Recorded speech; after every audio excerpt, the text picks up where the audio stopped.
potted citrus update. These are the big ones. Were protected using frost cloth and inside the metal barn during our crazy freeze of 2 months. So we got down to upper 20s for a few hours for several weeks, and then the last one, the one that damaged all the in-ground citrus, we were down to about 24, 25 for 3 days straight, like no break. So the frost cloth worked because last time I just put them in the barn. These guys, you can watch the previous videos. They turned, they lost all their leaves. They sustained a few damage. You can see here getting new growth. That means all those leaves fell, and they're just kind of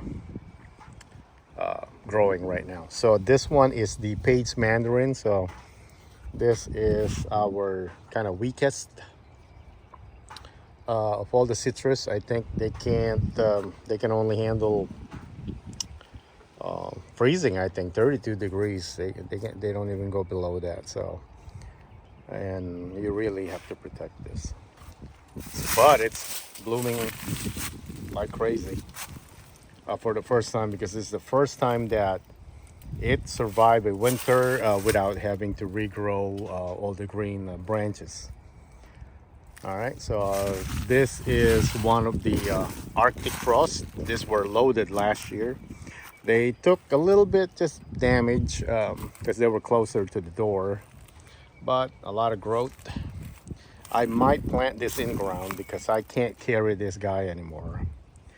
I might prune it for that reason, but these are the hardiest of all our citrus, the Arctic frost, but you still got to protect them. They'll die easily, but I've waited long enough. Look how fat the caliper on this trunk is and how brown the bark is. So I think they're ready for in ground. I'll just protect them and cover them. So 2 Arctic frost, no blooms yet. They might take a break this year because they've been loaded for the past 3 years. You can see the previous videos on their progress. Okay, so this one, if I'm not mistaken, this is the one of the Texas Republic. So it took some damage, even I guess positioning wise, but look, it's recovering. It's got all this growth already on whatever leaves that fell, and it's I'm gonna keep this potted just because it's not as resilient as the Arctic frost. So, but look, it's got a good sized caliper also, but it takes damage every year. So we got fruit from it 2 years ago, none last year, because gotta trim this. Still has the dead limbs from the damage from last year. So anyway, this is a lot bigger than the other one because the pot is much bigger. And yeah, so these 4 right here are our biggest ones. They produce a lot of citrus for us. Well, these 2 at least. Those 2. This is their first time. So I'm hoping the Texas Republic will have flowers this year, because from the damage it took last time, it's just it took a break. Well, it has to, because it didn't have any of the green branches and the previous branches from the previous season. They all got damaged. So hopefully all this new growth will produce flowers. So Page Mandarin is loaded. So we only got 1 fruit from it last time, I think, and it was so sweet because it was the only one. So I got to fertilize this. We're in zone 8B. I use Citrus Stone organic. And you need to feed your citrus a lot because they're in pots. They're like children that needs to be fed because they have no chance. Oh, all right, Arctic frost just found some blooms, so we're gonna have fruits. Yeah, they need because the moment you water them, a lot of the stuff gets washed, and I don't use synthetic fertilizers for this, especially potted one. It's hard to calculate that stuff. It'll burn your plant. I've used it before because I wanted to boost their growth, and I burned them.